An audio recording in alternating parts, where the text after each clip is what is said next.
Hello there. The following photographs are courtesy of Jeffrey DeRosa, the National Science Foundation, under Commons License CC BY-NC ND40, and also jeffreydonfield.com. Hello everybody. I was mulling another way of measuring the 24-hour sun in Antarctica, and for the people doing the final experiment, I came up with an idea. Well, it's not an idea, but it's a way of proving that the sun's got 360-degree rotation above the horizon at Union Glacier and all locations south of the Antarctic Circle at least one day a year.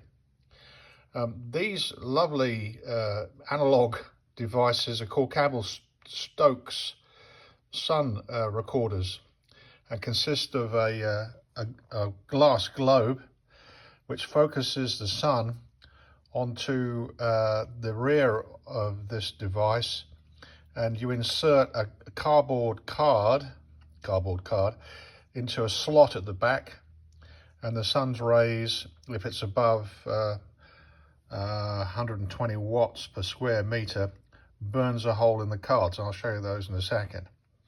And depending on the time of year, you put the cards into 3 different slots depending on the sun's elevation. Now these units have to be set up accurately to face your local meridian north and south. They have to be flat, and the unit has to be set up for the latitude that you're in. They make these for polar models, for temperate locations up to 45, 60, and then they have another model for those near the equator, so they can be adjusted. So normally, if you're in the temperate locations, you have one of these, and it faces either north or south, depending on if you're north or south of the equator, at your local solar midday. And if the sun is out, it burns a hole. Here we are at the South Pole, South Geographic Pole, at Scott Amundsen Base, and they have 2 of these, one facing north and one facing south. And the reason for that is because for parts of the year the sun is above the horizon and it does a 360-degree rotation above, and you have to have 2 of these units to capture that. So here we are on the roof of the building there at South Pole. They were developed in the late 19th centuries and in common use still with research and meteorological stations around the world, and was part of my job when I was in Antarctica as a lay meteorologist to go and replace these cards on a daily basis. I think we only had one at our base because we weren't that far south. And these are the cards that are inserted. There's a summer card, and there's one for a winter card and one for the middle of the year. It's like a spring card, if you like.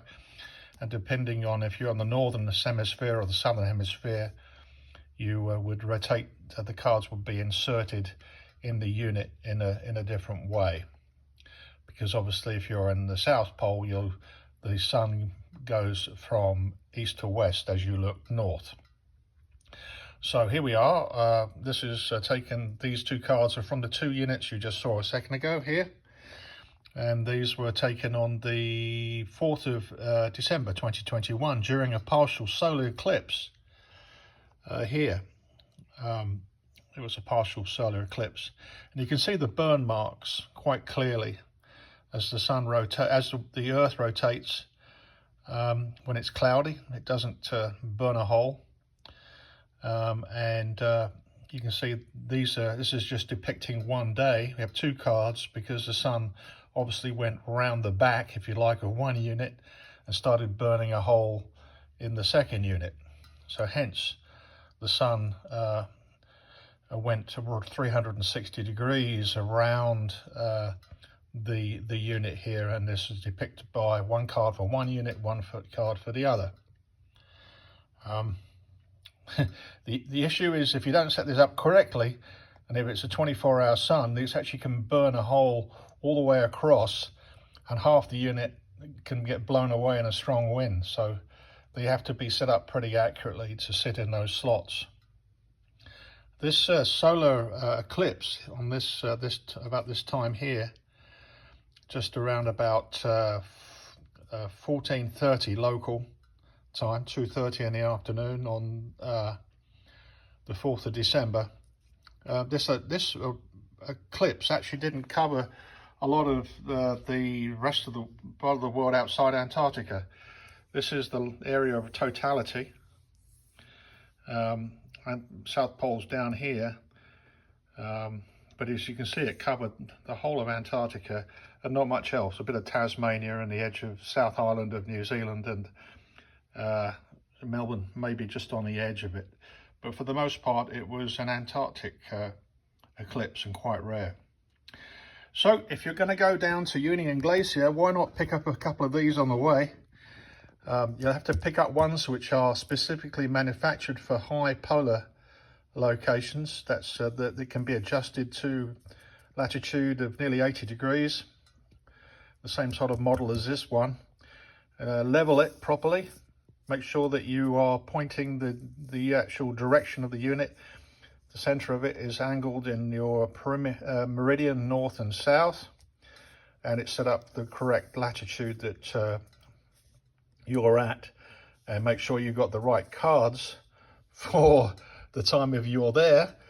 And if you get a pair of these like this, and the sun is above the horizon, which it will be at Union Glacier in December of 2024, and the sun is strong enough, it will burn holes. Even if you if you do have a cloud, the second one will will produce a whole scorch marks to prove that at least the sun's gone behind the back of the first one. So there's got to be that's got to be a way of actually proving 24-hour sun. And just place the cards each day, and hopefully you get a clear day of 24 hours, and you'll get you can count the number of hours, 1, 2, 3, 4, 5, 6, 7, and carry on. And you can see that there's on 2 cards there's 24 hours a day. All right, thank you, Mr. Campbell and Stokes, for engineering and producing these, and a lovely antique device still in currently use in Antarctica at the moment.